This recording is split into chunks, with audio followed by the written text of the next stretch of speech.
What is up, everyone? Super excited. Podcast is growing. That's thanks to you. And I want you guys to subscribe if you haven't. I encourage you to do that. You can share it with a friend. If this is an episode that inspires you, please share. That's the number one thing you can do. We don't ask for anything, just that you share the podcast and you subscribe. Leave a review. That always helps, especially on Apple Podcasts. Most of you, from what I see, are listening on Apple Podcasts, Spotify. We're all over the world. We've got a lot of Hong Kong listeners. That's awesome. Love the global aspect of it. So appreciate each and every one of you. Appreciate you listening. But do subscribe, Spotify, whatever it may be. We just signed up for Pandora. Super excited about that. Today I want to get into interruptions and distractions.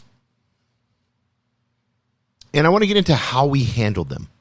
When an interruption or distraction, we're walking down the path. We're on it physically, mentally, spiritually, emotionally. We're just clicking. We're at like 8s, 9s, and 10s. We do our daily self-evaluation. Like, yeah, physical today, I had a great workout. I did. Today I had an amazing workout with my trainer. He pushed me. We're doing these, we're just lifting weights. Now we're doing hits with weights. So it's a lot of cardio and weights for an hour solid. So that's fun. But we're doing these now, and afterwards, I just felt like I didn't feel like going to the gym. But then afterwards, I felt amazing. And that's how it goes, isn't it? Every time. We step into things that we don't want to do, and then we do them, and then we feel amazing. But I want us to be able to become self-aware enough so we can understand what an interruption and distraction is, especially when it comes to having a negative one, like a drama queen. Or an energy vampire. We all know people like this, and if you have friends, I'm telling you, you've got to start ghosting them or getting them out of your life. You're like, Jason, that's so cruel. No, it's not. They're an interruption and distraction in your life, and they're using you. Two things happen that's super dysfunctional. One, they use you as a sounding board. They use you. They take energy from you. They're low vibrational. Because the minute you don't meet up with them and let them share their drama, the minute you begin to try to give them advice, to stop the patterns, these drama patterns, they immediately think you're judging. If they're outspoken, they're going to tell you that. If not, they're going to act hurt.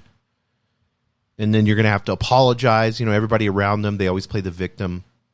But the other thing that happens is, if you're not careful in these trauma bonding situations with all this drama, is when you have this dysfunctional relationship, what begins to happen on your end is you become dependent on helping them. You become dependent on rescuing them. I see relationships like this all the time.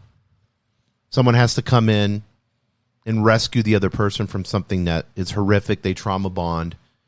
And then next thing you know, 6 months later, the relationship's done. Because there's nothing there to talk about anymore. And I encourage you, when you look at your friends, when you look at family members, is that all they do? Or do you leave the conversation feeling amazing and uplifted? Do you leave the conversation spiritually, mentally, and emotionally feeling like you're a better person because of them? Those are the people you need in your life. And you know this. It's just we don't have the fortitude to be able to have a conversation with them, or you don't owe them a text back. You don't owe them to answer the call. You don't. Especially if they're interrupting or distracting you being on the path. Be ruthless about you being on the path. It is important because those that care about you, those that give to you, those that truly love you need you to be at a 10.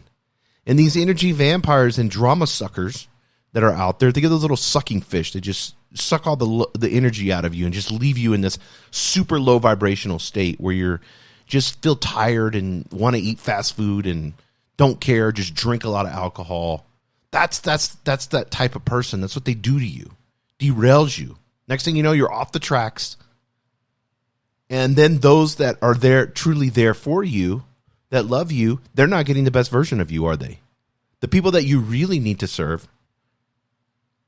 So I want to have you look at it this way.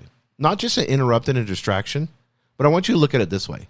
They want you to put out their fire for them. Does that make sense? They want you to put out their fire for them. Because they can't take responsibility. It's their fire to put out.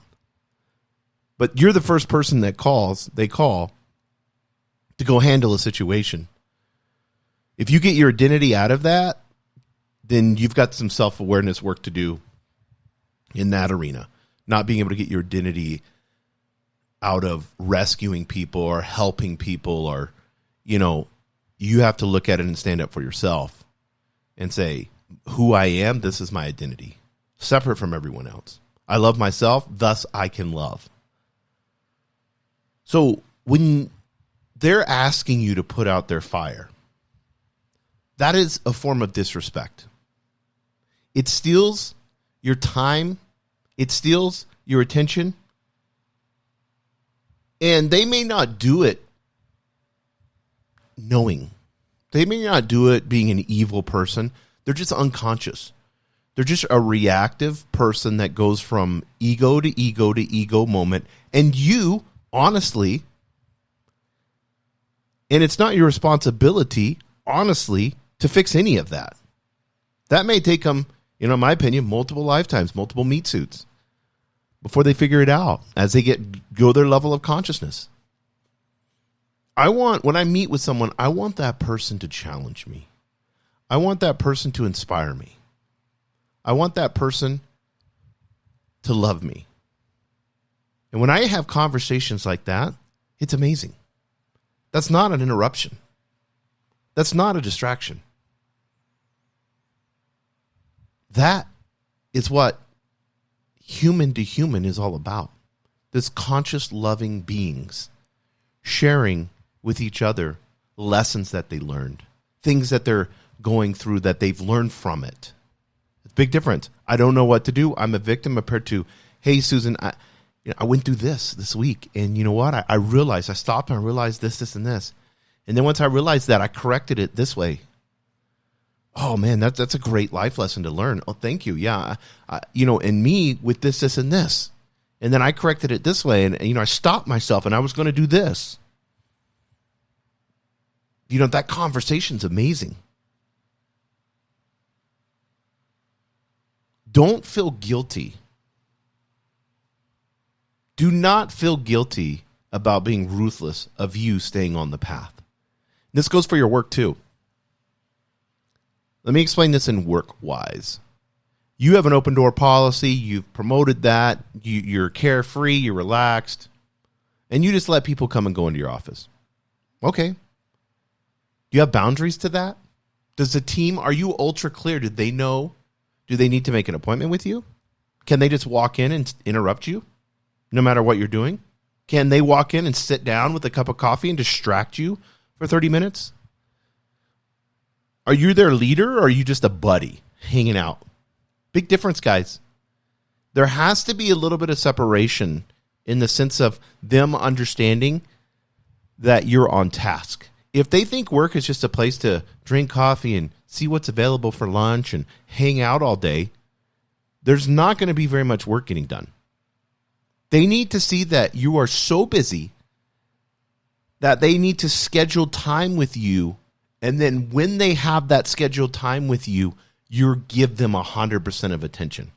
Do not, I'm telling you guys, you cannot allow these distractions. It will cause you not to be productive.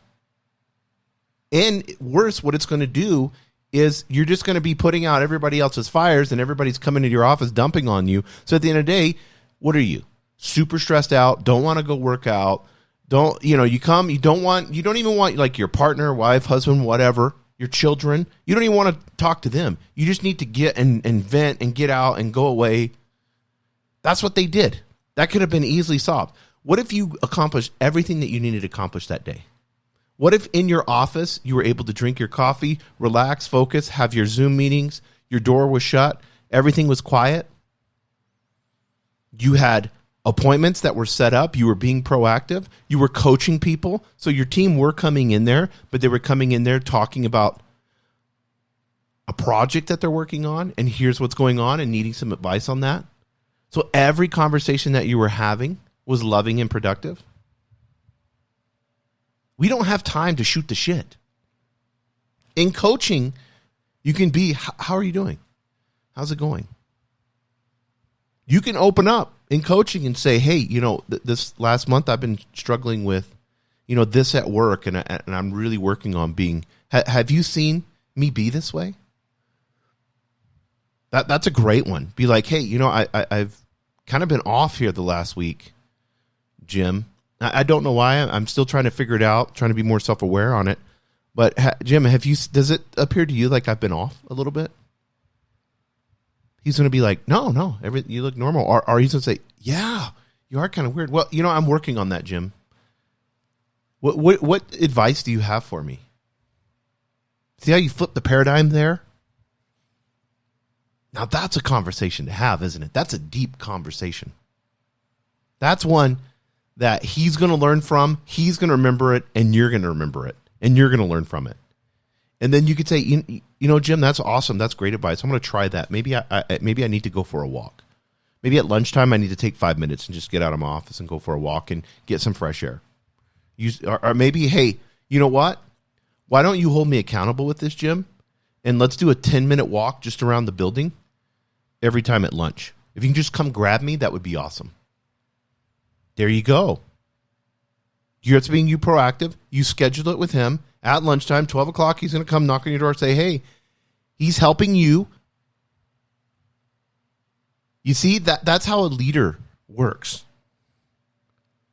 If it was roles reversed, when you coach Jim and he's like, I'm just not feeling that well. I'm just, have you gone to the doctor? Well, no, it's nothing physical. It's just kind of mental a little bit. I'm a little bit foggy. Well, Jim, I've been doing these 10-minute walks, and it's been amazing just getting outside in the sunshine and getting my lungs and trying to breathe and just focus on my breathing when I walk. I wouldn't mind, do you want me to take you? I mean, we can go together and do the 10-minute walk around the building. Yeah, I would love that. That would be awesome. Perfect. See how that goes? Do not feel guilty about setting boundaries. Do not feel guilty about ending interruptions and distractions in your life. You are the most important thing that's out there to serve others. You are the leader. You need to realize this, and I talk about this all the time, guys. Serving you first. We've all heard this in the airplane. What happens if you have 2 children and a mom and those oxygen masks, God forbid, come down? What do they tell you to do? You guys know this. The mother puts the oxygen mask first on herself so that then she can assist the children. You have to take care of yourself first. Get that oxygen into you first. Self-care first. Then you can assist and help other people. Thank you for joining us on the Albuquerque Business Podcast. And thanks to our sponsor, RigbyDigital.com. Make sure to subscribe and share. And go to abqpodcast.com. Get show notes, resources, and links to everything we talked about today to help you navigate your journey as an entrepreneur and business owner.